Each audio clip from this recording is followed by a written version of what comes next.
So welcome back to Third Age Reforged and to another battle replay on 0.96, and today we have a large scale 4v4 field battle on one of the more interesting maps. I can't actually remember exactly what this one is called, mainly because most of my experience on this map has been on a modified version from Horton where there is a town down on this like plain area and it was turned into a scenario which I believe was called Ironwood.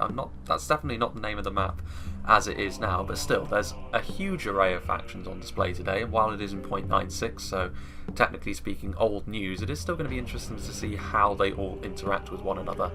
However, before we get going, there is one bit of business which I want to get out of the way right at the start, and that is in the description below you will find a straw poll containing the names of all of the factions as they are going to be in 0.97, and this is really my question to you. I am jumping the gun a little bit on this, but I'm still interested to see what the overall consensus is.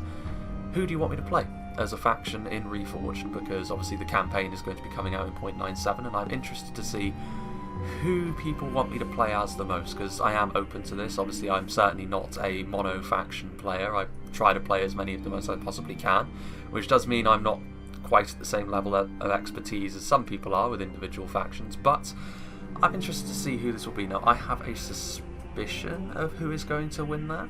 I'm interested to see if my prediction actually comes true. I'm obviously not going to share it here, but obviously regardless of who wins, I'm very open to playing pretty much any faction. I will be casting my own vote as well, I think, a little bit further into the poll, so you don't know who it is that I voted for. But overall I'm not overly fussed about who I play as. I believe it's more likely that I'm going to be playing as one of the good factions of Middle-earth rather than the evil, which honestly I'm all for. You know, I feel as though a campaign where I'm carving my way through legions of orcs is probably what's going to be most desired by the viewing base, so I'm all for that personally, but we'll see. Again, I strongly urge anyone who's watching this and anyone who's got an interest in seeing a campaign in the future to vote in that straw poll, because it's going to inform my decision about who I'm going to play pretty heavily, I think. But for the battle that we've got today, obviously it's a large scale 4v4, so 25,000 frames on a more open map is quite a lot. There are features on this map, of course, like these little divots over here, the cliff sides, sort of the narrower pathways on this side of the map. There's also the trees which are scattered all around, which offer a little bit more, a few more opportunities for hiding some troops, particularly for the red team today. Although the hills and the terrain probably favours the blue team more than anything else. If the blue team decided that they needed to fall back, they do have the hills to fall back upon. So let's go through the blue team first of all, because we'll actually be able to see pretty much all of their armies, whereas the red team, large sections of it will be hidden in the trees. And we'll start off with the player who sent me the replay, which is going to be Chisholm21, so big thank you to him for supporting me. And he's playing as Rudar. Rudar are a faction I think quite highly of. They certainly have a lot of interesting tools, most of it pertaining to their javelin units, and the Coldfell Maidens are no exception to that. Their function is always going to be as cavalry killers more than anything else. They have, I think they count as spear cavalry in melee, so they do have a bonus versus cav in melee, although it's not quite as pronounced as melee cavalry. But also they have those javelins, so they basically perform a very similar role to the Riddermark skirmishes from Rohan. You know, they are the strength behind Rudar's cavalry more than anything else, even more so than their knights in my opinion, because the knights on their own will get overwhelmed by a substantial cavalry force with the support of the Coldfell Maidens. This is not going to be the case, because as with most Rudar armies, the Coldfell Maidens, I liken them a bit to a hedgehog really. When you get close to them, they're very, very spiky with all of their javelins, and they can do a lot of damage very, very quickly. They've also got a lot of Dunman Hunters on the front line. The Dunman Hunters, obviously cheap archers in 0.96, 0.1 are the way to go, so a lot of the evil men and orc factions have got very easy to use skirmish lines. This will not be the case in 0.97. A unit like the Dunman Hunters will be not as efficient as they are now. They will still have the same function, where primarily they're just there on the front line to absorb enemy arrows, and any kills that they get is going to be a bonus, but they won't be quite as good at that in 0.97 as they are here in 0.96. But for here, it is still a very good choice, even though the faction they are facing is very much built around being good in a skirmish fight, so we'll see how Rudar do. And then a combination on the front line of the Dunman pikemen, so the cheap pikes. Again, I've said my piece on cheap pikes many times in the past. They can be very, very good on the front line as long as they are supported. You know, the main problem behind them is they can be forced through more easily than their cheaper, well, their more expensive brethren, I should say. But the Dunman pikemen, they'll do a job for you, very similar to the Corsair pikes in many ways, but obviously very, very vulnerable to arrows if they're not supported. Unfortunately, they do have some rude hour swordsmen to help them out. Those hexagonal shields will mitigate some of that damage. And then in the middle, we also have the Franadine pikes. Their pikes actually look shorter than the Dunman pikemen, but functionally it doesn't actually make any difference. And the Franadine pikemen are substantially better as well in terms of effectiveness in melee and damage they do. They're more comparable to something like the Uruk-hai pikemen, even if you can't mass them up to quite the same level. But they also have those shields, which also gives them a little bit of protection against the arrow fire, which is one of the main reasons why I really like the Franadine pikes. A very good part of the Rudar army. So they're in the middle, the Dunman pikemen are on the sides. Obviously, it wouldn't be a Rudar army without some javelins, and the Ettenwall's Troll Hunters are the most popular pick because they do have that armour, which most of Rudar's army does not have. They also have a good shield value. They are also spears in melee, so if cavalry does want to charge into them, they not only have to deal with the potential of getting javelins full in the face, but when they're in melee, they can defend themselves. Obviously, the downside to this is they're not particularly good at fighting infantry, but even so, the javelins are what they're the main purpose behind bringing the Troll Hunters. Then you can see actually there's some stakes that they've deployed facing backwards as well. A few units of Rudar clansmen as well without the armour upgrade this time, but overall, as far as just basic spears go, the Rudar clansmen will do a good job for you. Decent damage for spears and also a very good shield value as well. And then finally at the back we have some Ferodrum javelins, very, very good. They're actually multiple HP, in addition to having very good javelins. They're also AP in melee, obviously not to the same level as something like the Witch Realm Hammer Guard, but they are still very, very damaging. And you know, the fact that they can hide is also something that you do need to watch out for. Rudar do have a lot of hidden units that they can bring. And then the Franadine Berserkers as well. Not a lot of ammunition on their thrown axes, but they're also very, very powerful in melee. They're not multiple HP, but they're very good shock infantry nonetheless. So a pretty well-rounded Rudar force here. A lot of infantry, a lot of pikes, also the javelins to support them, and Coalfell Maidens on both flanks. Meanwhile, his nearest ally is going to be more Northmen actually, Neo Danulko, who is playing as Dale. He's got a full front line of the Lake Town pikemen and spearmen, so going for a cheaper approach here as well as some Lake Town infantry. The Lake Town units are certainly not the last word in terms of quality, but the numbers they offer and also how cheap they are do allow you to spend a little bit more money elsewhere. You do need to be careful that the Lake Town units are certainly not up to the same sort of standard as some of the other Western Kingdoms of Men and their mainline infantry. Like, they're not going to be as good as like Gondor infantry or Arthedain men-at-arms or even Minas Tirith swordsmen. You really need to be very careful if you plan on using them as the backbone of your army. The Lake Town pikes are a bit of an exception because obviously cheap pikes can be a little bit more easy to use in an efficient manner. We also have the Barding Herd, which are very, very different, of course. They're a little bit more expensive, but with their heavy lamellar armour, those shields, they're very, very tough. They're halberds, so they're AP. Oftentimes you see the Barding Herd be the real steel behind the Dalian front line, and so it will probably prove here as well, because they're right here in the middle. We actually also have some Dalian spearmen down on this flank as well, so stronger than the Lake Town spears, of course. And down here we have more Barding Herd. A little bit further back we'll probably have the more elite units, and indeed it is looking like that. The Elves of Esgaroth, for example, they're in a similar sort of vein to something like the Castamir's Legion or the Guardians. The Guardians of Kharn would probably actually be a better comparison, because they are a little bit more focused around their armour and their defensive abilities, whereas the Castamir's Legion are a little bit more well-rounded, I believe. But even so, the Elves of Esgaroth are a very, very solid line infantry, pretty much the polar opposite to the Lake Town infantry just in front, which are cheap, but not necessarily terribly effective individually. If you want to splash out a little bit more, the Elves of Esgaroth will be a very, very solid unit to use on the front line.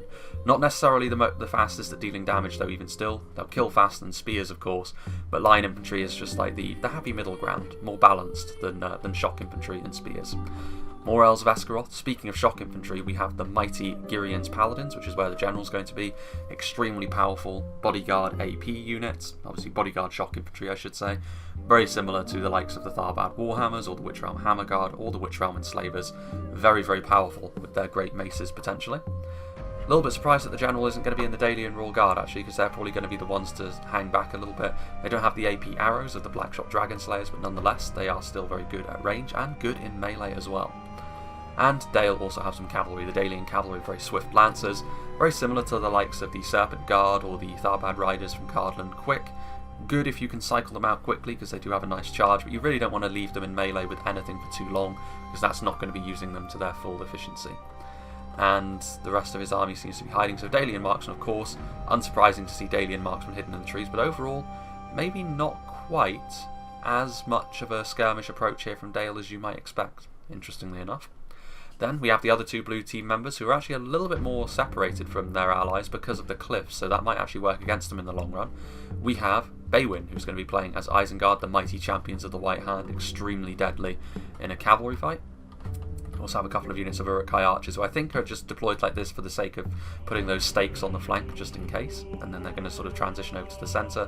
Not the best archers, of course, even by Orc standards, because they actually have fewer men in the unit than something like Orc archers or even Goblin trackers or Snaga archers.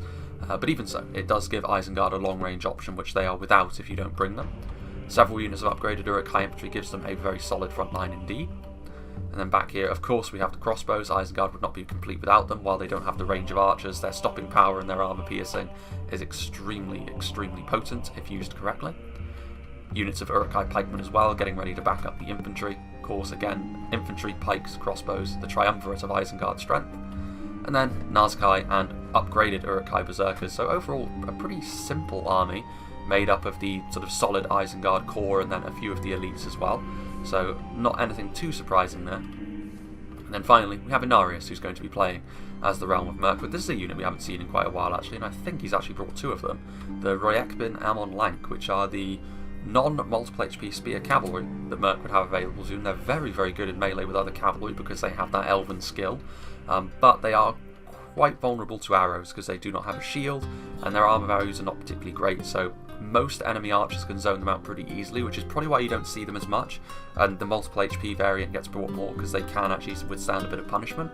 We'll see how well they can get used, but in conjunction with the champions of the White Hand, the cavalry over here should be squarely in favour of the blue team. Mirkwood, of course, have got a lot of hidden units. Hiri Peng, Aradirith Amon Lank, the Thurny Tower as well. On the front line we have several units of Thandrum E Erin up here on the higher ground. Some Athalion E Nanwe, the Palace Guard, obviously extremely deadly in melee with just about anything, including cavalry. And over here some Hiri Yak as well, heavy spears and heavy swordsmen in the Hiri Lung. Quite a few hidden units though, naturally. There might be some Hethely Tower and some Gwathi Erin Gallon, and of course the Delupeng E Emenduia. Now then, let's move on to the red team, or at least what we can see of the red team more quickly. We have the Realm of Imladris, played by Arsal Ali, and Mirkwood have taken up a very solid position up on the hill, so I doubt Imladris are going to charge forward in quite the same way as they were probably thinking they would, because obviously Imladris are very good when they're used aggressively, but Arsal has also brought several units of archers, so he is planning to at least contest the missile game, but against Mirkwood as Imladris that's probably not going to go too well. Mirkwood's archers are superior, but Imladris have got the clear advantage in terms of their infantry quality. So Noratuno warriors and unupgraded Eldar Quinga are going to be on the front line, just offering a little bit of support. We'll see how well that goes. Meanwhile, the front line is very, very good. It's a combination of Imladris Guardians and Sentries. The Imladris Guardians are upgraded as well.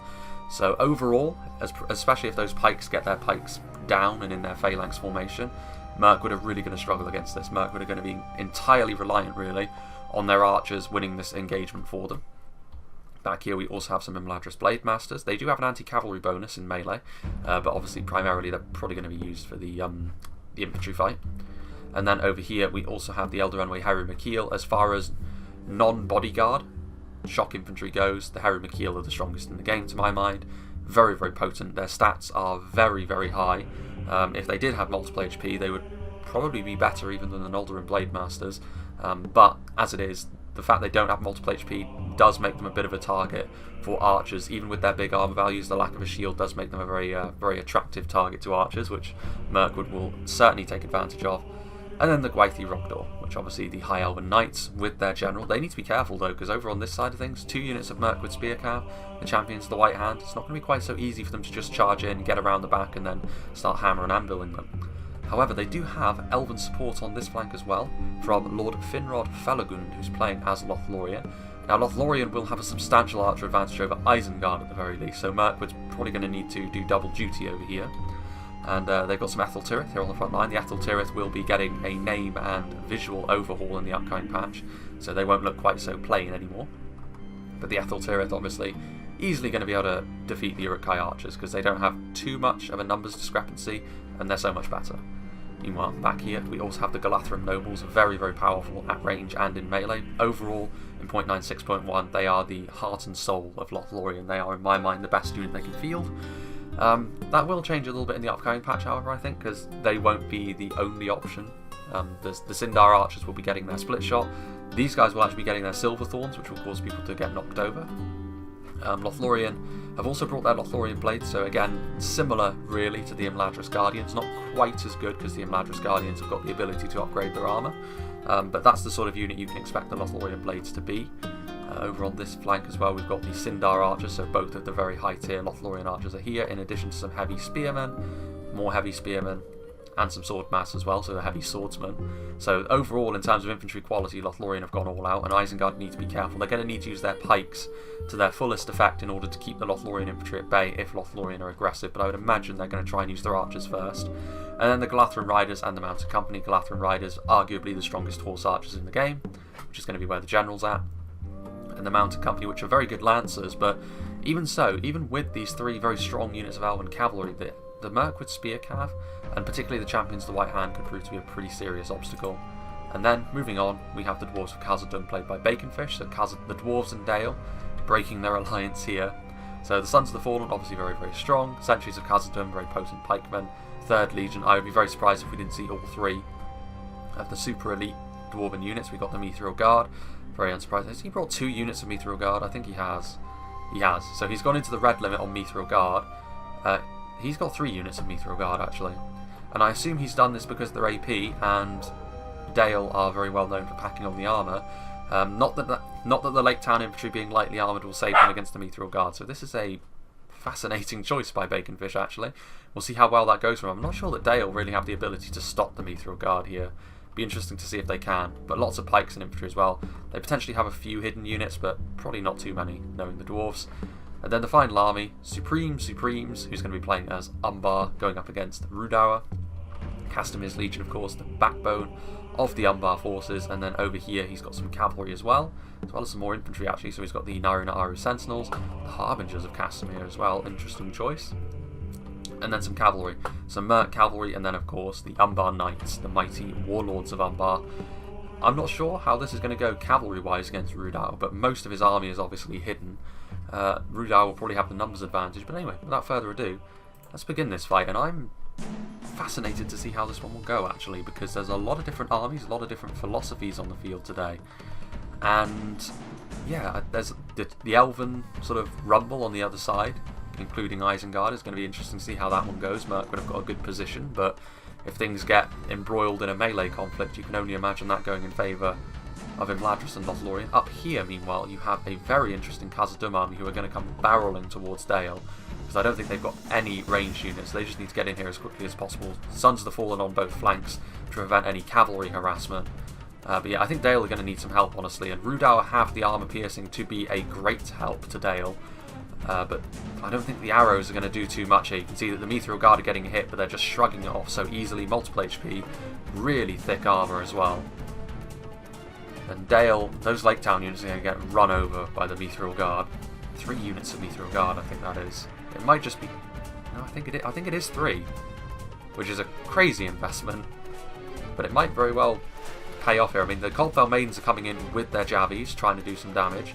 Also over here, you can see the Coldfell Maidens are trying to throw their javelins in.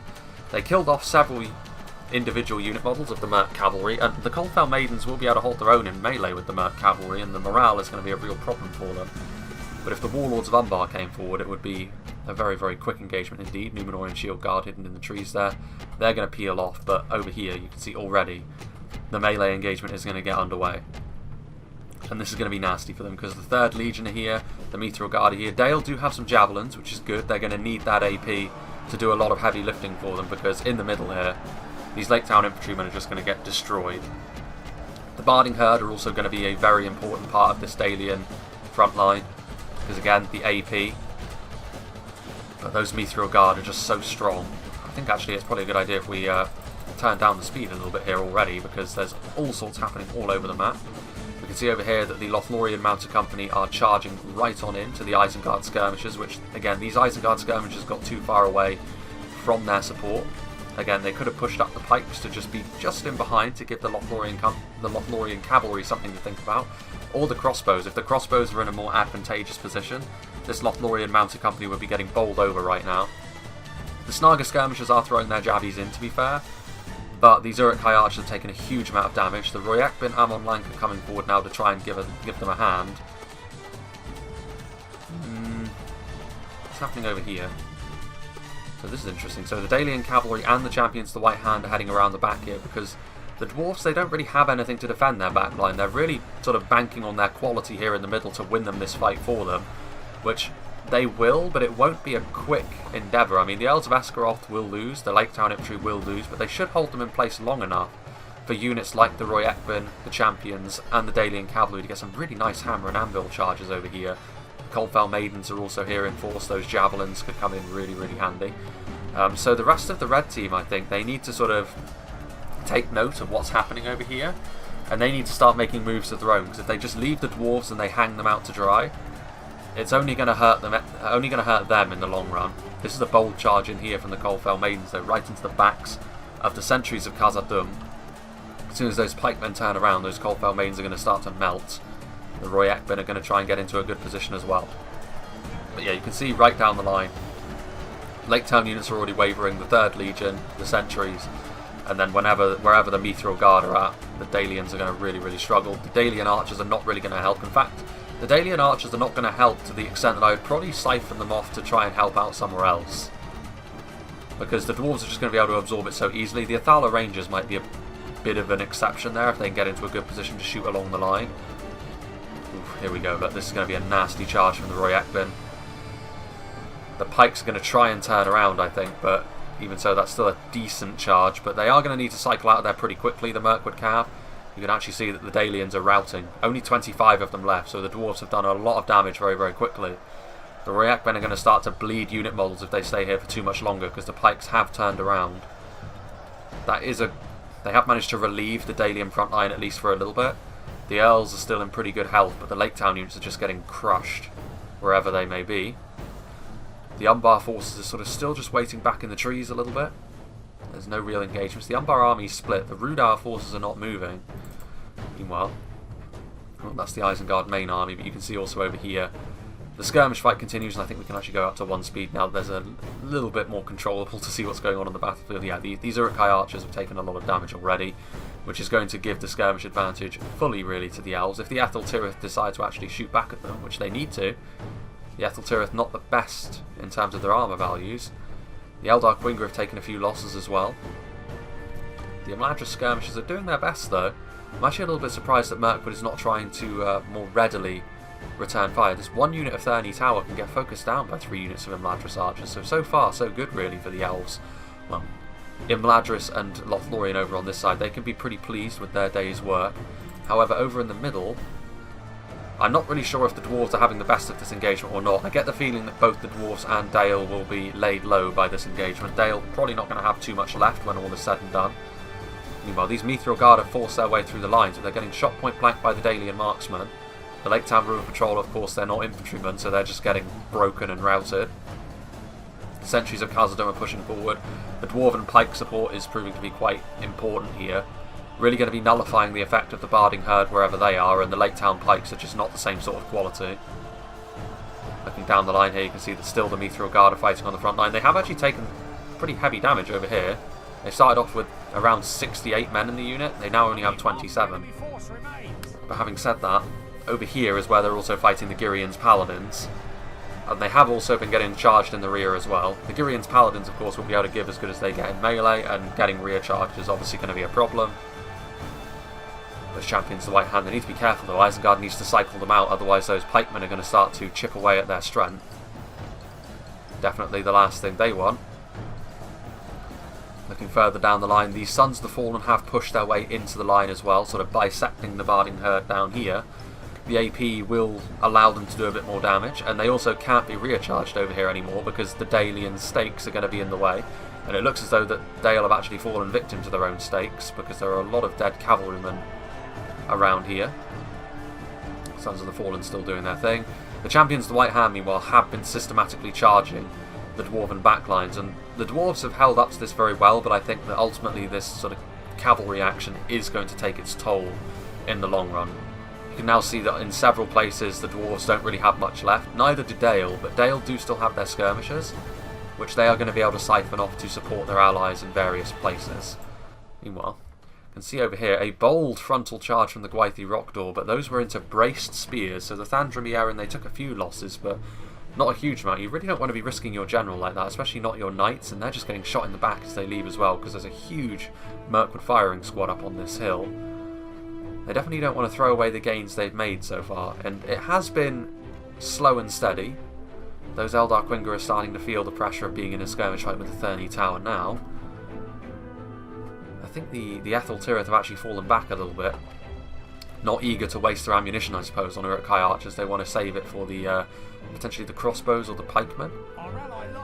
There goes the Dalian general, though, killed off by the Mithril Guard, which I think we will go back over there, because so far it is still just a skirmish fight in this section of the field. Here come the Warlords of Umbar as well, so I think really the interesting thing now is the cavalry engagements which are happening all across the field. The Warlords of Umbar are obviously knights from the red team. They'll defeat the Roy Ekbin, especially as depleted as they are, and the champions of the White Hand are starting to take a lot of losses as well. Any swing from the Mithril Guard is going to be pretty damaging, even if they are very depleted at this point. Here come the Dalian Royal Guard, some 3rd Legion. Over here, the dwarves still do have some infantry, and they are still proving to be a real thorn in Dale's side. Forward come the Dalian Royal Guard. They can certainly look after themselves in melee. The Roy Ekbin are going to charge in, try and kill off as many of these 3rd Legion as they can. So the dwarves are still alive, if only just. The champions of the White Hand, meanwhile, are hunting down the Warlords of Umbar, and this is a fight the champions of the White Hand will very much enjoy. I do really like the look of the Warlords of Umbar, I have to say. But this is not the right fight for them. The champions of the White Hand, this is exactly what they want. Having said that, the champions are depleted to the point where the Warlords may win this fight, but they're going to be depleted themselves after this, and you don't really want to throw a unit of knights away unless you truly have to. Crossbow Corsairs. Very close, actually. I'm surprised, actually, that Rudar is not focusing them down, because the Crossbow Corsairs are very, very vulnerable to arrow fire, and they're shooting right into this very dense front line, and they're getting some decent kills. It's only on Rudar's swordsmen, to be fair, but shutting down those Crossbow Corsairs quickly, and now they are. Now the Dunman Hunts are going to shoot them, so yeah, a bit of a mistake there from Supremes. You definitely don't want your crossbows to be taking the brunt of ranged fire on the front line. Some Castamir's Rangers. It looks as though what Supremes has done has basically just gotten all of Umbar's elites and not sort of spared enough money for any sort of centre to his line, which may end up being the demise of him. Honestly, if I were Rudar, I'd move forward at this point in time. Seeing as he's got no archers, you can definitely sort of pick away at them from a distance. There are these Merc cavalrymen who are in melee with these Dunman Hunts, who would appear to be the cheapest unit that Umbar have actually invested in. But Rudar's infantry advantage in that fight would be pretty clear, I think. Umbar just don't have the numbers, they don't have the balance to their army. And Rudar have been sending over support to the dwarves as well. The Ferodrum Javelins firing their javies into the back of this unit of Sons of the Fallen. And slowly but surely Baconfish's rush is being dealt with, not really because Dale were strong enough to stop it, but because the support that Dale got from their allies was substantially better than the support that the dwarves got from theirs. And that could end up being the deciding factor in this battle already, because I don't think Umbar have got the composition to deal with the numbers and the good synergy that Rudar have got going on. And you can see over there that Lothlorien and Imladris have actually fallen back. So they were able to sort of chip away a little bit at the Mirkwood and Isengard skirmishes, but now they're pulling back into a more defensive position. I don't know how that's going to treat them, to be honest with you. Here come the Gwythi Rock Door, and they are actually going to get a very nice charge onto the Athala Rangers. That's going to be a brutal charge, actually. Losing a unit of Rangers is going to be very, very unfortunate, and they are going to take a huge amount of losses. Those Elven Knights do need to get out of there, however, because the Ferodrum Javelins will run them over. There's not many champions to the White Hand left, there's not many Roy Ekbin left either. Meanwhile, back here, still some Castamir's Rangers, routing Merc Cavalry as well. They lost their stomach for the fight when nearby the Ferodrum Javelins. And you have some Corsair Blackguards as well. Yeah, it's not a very balanced army, this from Umbar. They have just sort of got a real smattering of their higher tier units, which, again, it's not going to be the easiest thing for the Rudar infantry to deal with, but I just feel as though the synergy isn't there from Umbar's composition. We'll see. Meanwhile, down here there is still some infantry fighting one another, I think. And it does look as though, yeah, with the Earls of Esgaroth in support of the Barding Herd, they were finally able to bring down the Sons of the Fallen. So Dale, victorious and not dead. So they do still have some units which will be of use to their allies. In particular down here, I think if they backed up Isengard's archers with their own, suddenly Lothlorien and Imladris would be really made to sweat, I think. I really don't think they'd enjoy that, although of course, if we have a look at the map, they could, if they really wanted to, retreat over here to this high ground, which I think they might be justified in if... Well, there goes the dwarves. If Umbar are destroyed by Rudar, I do feel as though Imladris and Lothlorien would have the right to retreat back here, which may be what they're banking on at this point. That might be enough to give them the victory, if they went that route, but they would also need to throw Umbar under the bus. Although Umbar might be throwing themselves under the bus if this continues. I think Dale is actually moving over here to... Nope, this is the Ferodrum Javelins, and the Ferodrum Javelins charged in, but this is a huge blob of Castamir's Legion. Ferodrum Javelins might be enough to defeat a single unit of Castamir's Legion in melee with their multiple HP and their AP, but not against this huge blob, especially not with cavalry and close support, rangers as well. Maybe they're hoping that the Dalian skirmishers will be able to shoot right on through these units, and they are going after the warlords. Supremes needs to get his warlords out of there. Yeah, they're getting mulched a little bit here.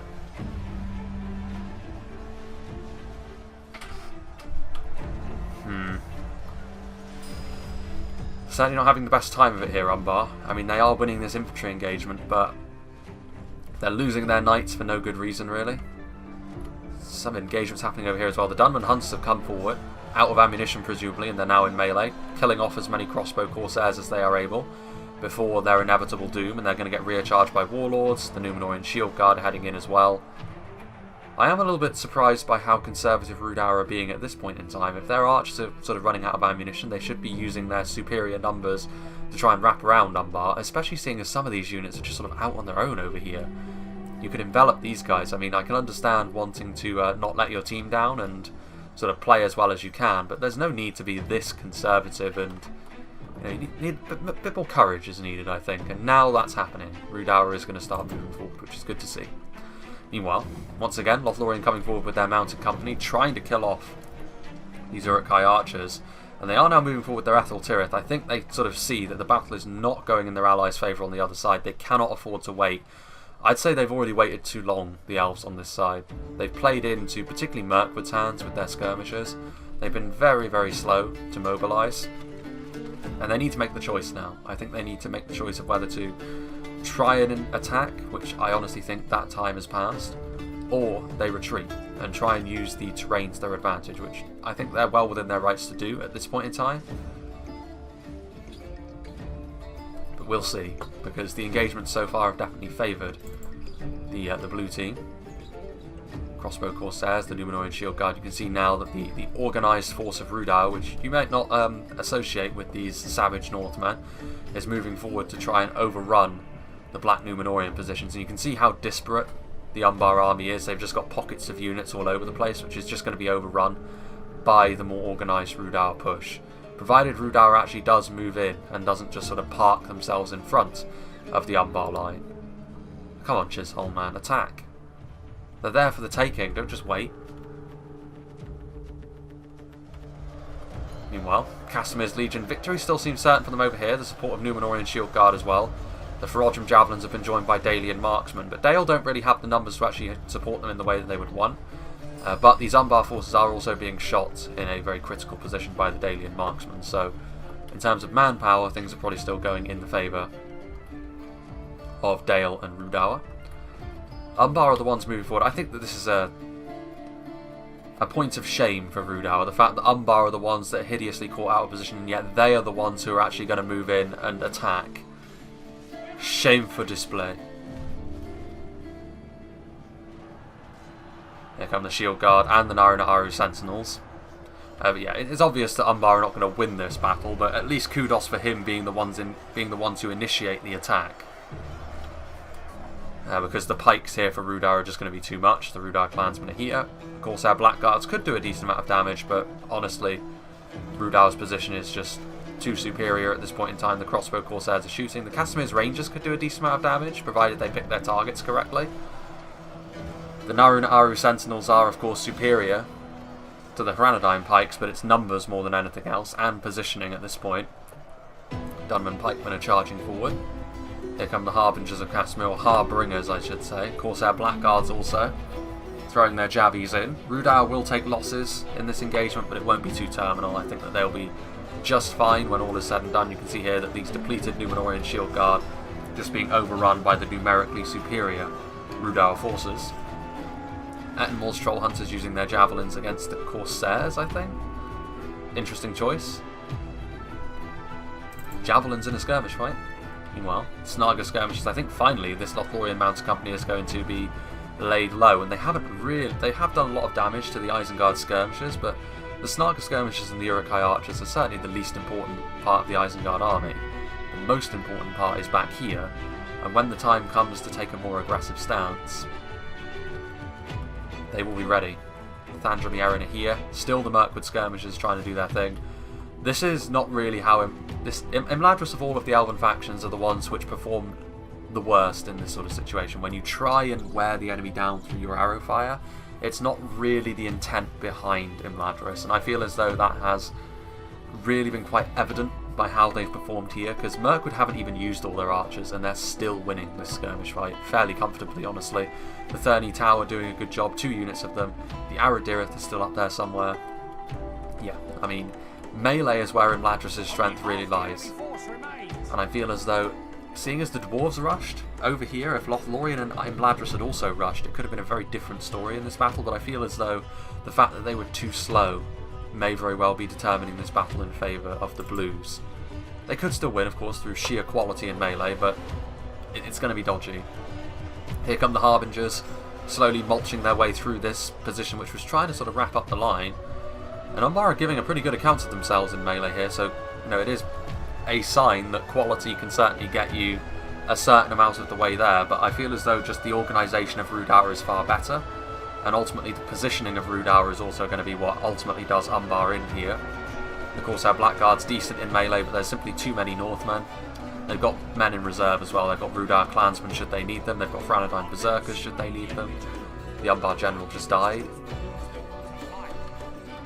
Not a good sign for them. And also, all of these Rudauer pikes means that there's going to be a limit to what Umbar are capable of doing. The Royekbin are over here. I think they're going to be going after the Umbar forces, which were actually pushing into what's left of Dale's forces. So they're going to help out, try and save Dale. A couple of Casimir's Legion left, a few Númenórean Shield Guard, but they're up against Barding Herd, and more significantly, Girian's Paladins are still in there. Nice AP. The Ettenmore's Troll Hunters are on the way over as well. They are going to use their javelins to shoot into the rear of the Harbingers, I think. Indeed they are. The Hranadine Berserkers are also over here, so the Harbingers are going to be stopped in their tracks by a quality infantry unit and javelins to the back. Meanwhile, it's about time that this happened. This should have happened far sooner into the battle, with all the quality in terms of infantry that Lothlorien and Imladris have brought. So you can see here how quickly the Thandra Mierin are starting to fold in the face of Imladris Guardians and Imladris Sentries. And honestly, the Mirkwood skirmishers are not in the most ideal position to actually shoot them. And you can see over here that Lothlorien are moving in. So they're definitely trying to focus down in Mirkwood's position with all their skirmishers. And Imladris are sort of Isengard are charging over here to try and support their allies, the Uruk-hai infantry and the Uruk-hai pikemen getting in here. Lothlorien swordmasters carving their way through. Lothlorien have actually made it up onto the higher ground. They are going to be stopped, at least temporarily, by the heavy Mirkwood spears and swordsmen. But Lothlorien are better in melee than Mirkwood, overall. Especially with units like the Lothlorien Blades, but they're also taking arrow fire from something. It might be friendly. Is that friendly fire from the elves? Well, they're definitely outnumbered here, which is the problem. The Hiriak are going to be able to stop them. The Aradirith are here. The Delupang are here as well, so that's body piercing. You can see over here as well the Athalion Inanwaith have come over to stop the Heru Makil in their tracks. So the Heru Makil definitely outmatched here. The mighty Palace Guard standing in their way. The Heru Myra are going to try and force their way through. I don't think they're going to be successful though. They're going to have to force their way through heavy Elven spears. That's going to be grisly for them. They are going to make it and they are going to cause some havoc in the backlines, but I think that that's ultimately going to be more limited with what they're going to be able to achieve. The Imladris Blade Masters proving themselves to be I think, honestly, the fact that they lost some numbers on the approach is probably what's going to do them in here. The Hiri Lang will probably win that. But it's this front line where Mirkwood are just getting put in a box. The Thandra just not able to withstand the power of Imladris from the front. Meanwhile, the Lothlorien Swordmasters and Spears holding back the Isengard advance. And now is where all of these Lothlorien archers should come into their own, because Isengard have had to come forward, they're blobbed up. All of these Uruk-hai basically fish in a barrel, especially the pikemen would be a very good target. And that's essentially going to mean that Mirkwood probably won't receive the level of reinforcements they would want. That, I don't know what on earth that was all about. That was a kamikaze charge into Uruk-hai pikemen there by the High Elven Knights. Very, very strange decision indeed. Oh, what's going on over here? Where are the Nazkai and the Uruk-hai Berserkers? That's what I want to know. Here are the Royakbin trying to come back. They might try and rear-charge into some of the Lothlorien and Imladris forces. The Ethel Tirith are in melee. This Elven Assault, I think ultimately it is going to peter out. It's something which should have happened earlier on in the battle if they were going to have more success. Back before they had taken sort of a little bit of attritional damage from the skirmishes. I know it's a pretty intimidating position to try and take from Mirkwood, particularly seeing as they've got a lot of good skirmishers. But they needed to do something. Their allies were getting dumpstered. And just waiting for too long is clearly not going to be the answer, especially seeing as Rudar and Dale will eventually make their way over here as well. The Hiri Lang charging in. Let's go and see what's happening with Umbar. They're still fighting away. They're fighting as hard as they possibly can, Umbar, but ultimately their fate is more or less sealed.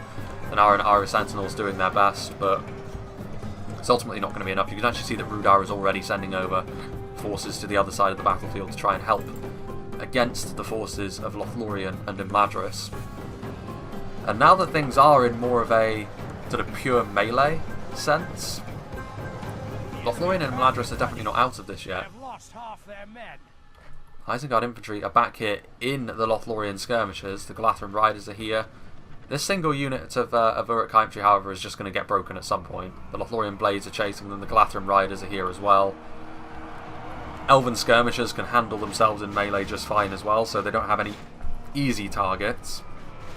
They're trying to kill the Sylvan Rangers, which is absolutely the right target. Rangers are definitely one of those units which you want to kill off as quickly as you possibly can. The damage potential they have is just too big to ignore. Sindar Archers and Galathrun Nobles, the Sylvan Rangers are just giving the Uruk-hai infantry the runaround while the Lothlorien blades try and catch up to them. Here we can see the Eldar Quinga, the Noratino warriors are idle. Eldar Quinga is still firing. Having a look on this front line, you can see that the Uruk-hai Berserkers are here now. Maybe not the best choice to use against the Elves, with their lower skill overall. A little bit more focused around dealing with heavily armoured humans and dwarves. But still, they will be a very welcome sight on the front line for their Mirkwood allies.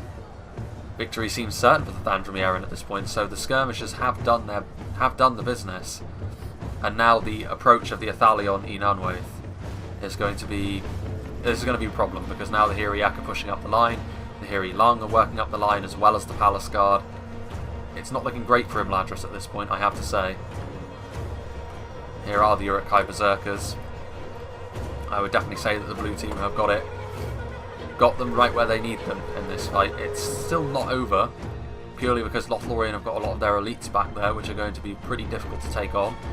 The Elves are also still fighting on the front line, but I would say it's probably going to go in favour of Mirkwood and Isengard over here, even without the Rudar reinforcements. Now Rudar are still a fair ways off, they're sort of coming down here, but they will make it in time to actually play a part.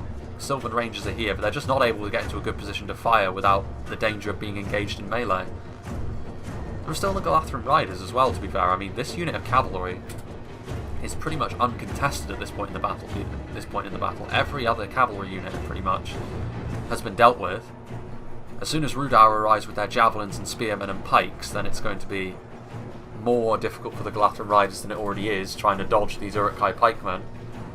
Horse archers also don't have the best charge bonus, but they can still be used effectively. They need to get in here and help out the frontline engagement. They're going to charge into Berserkers. They need to get out of there quickly though, because you can see already with each swing the Berserkers start to take down the Riders of the Golden Wood. Yeah, I think the blue team are going to be just fine though. There's still a lot of red arrows on the radar, but it's all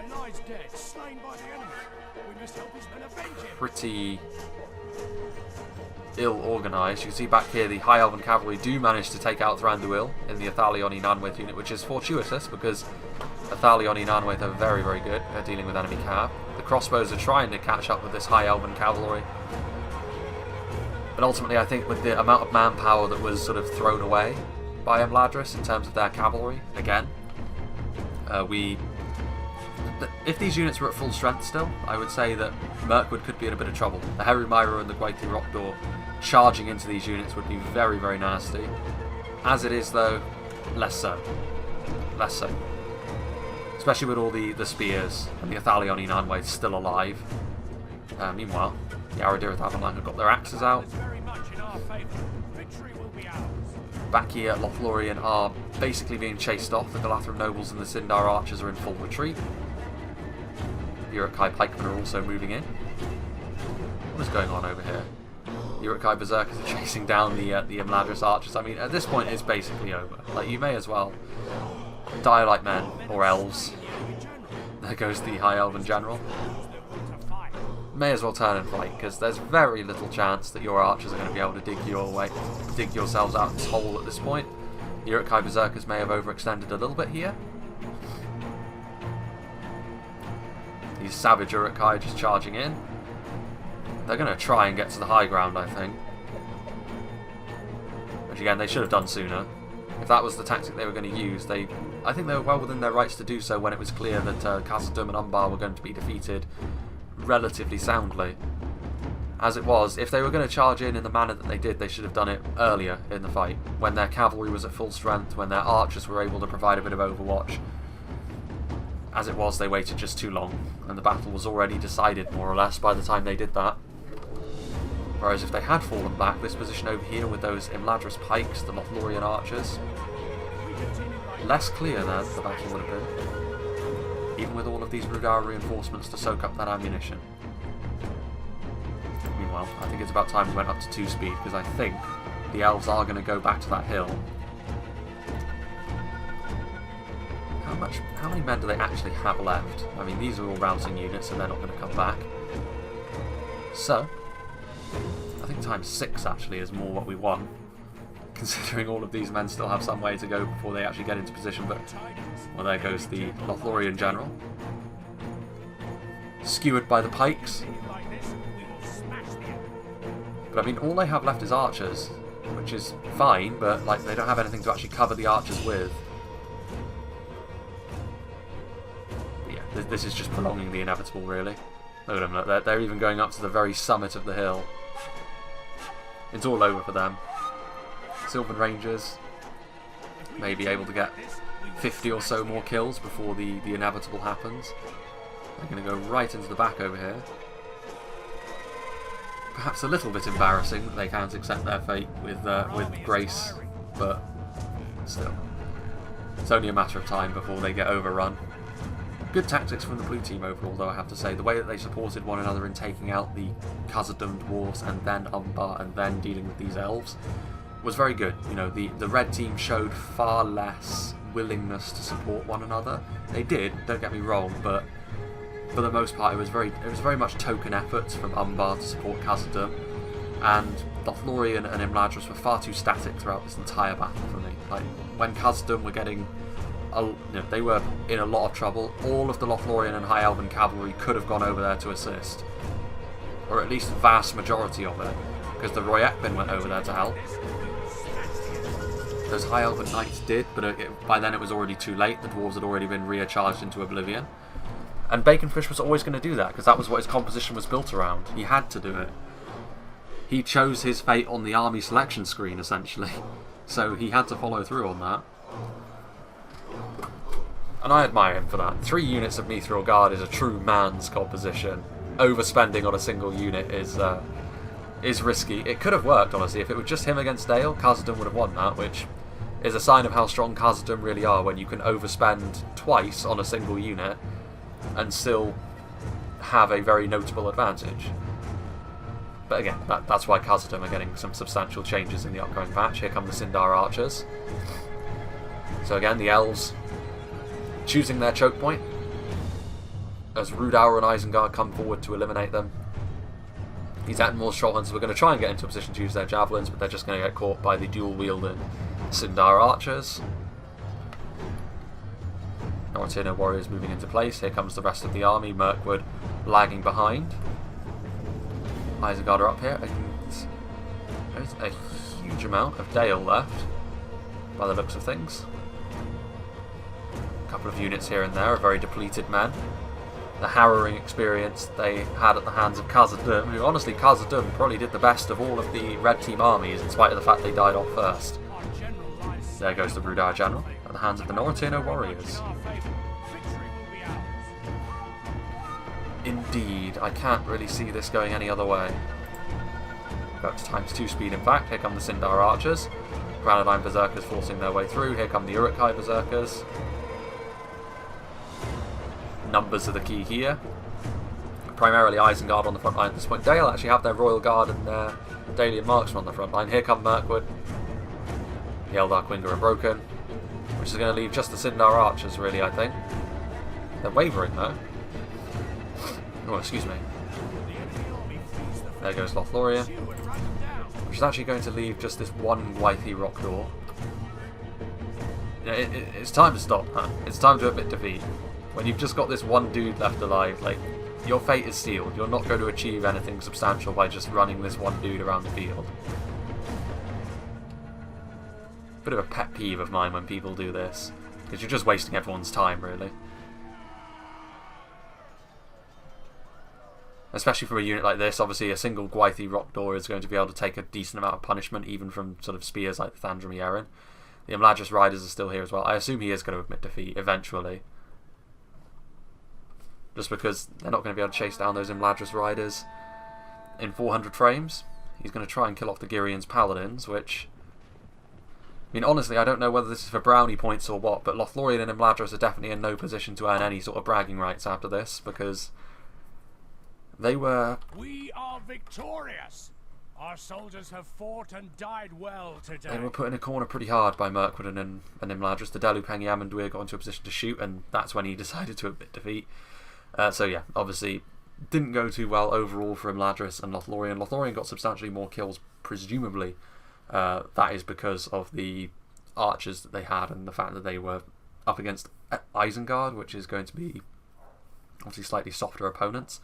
Rudauer had by far and away the biggest army on the field, which is almost... It's definitely why Umbar got the most kills, because Umbar...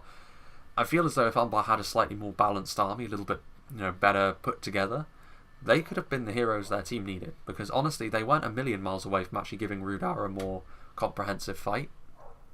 As it was though, just spamming all of your most high tier units and not really having much of a sort of structure to your army is always going to bite you in the long run, and so it turned out to be here.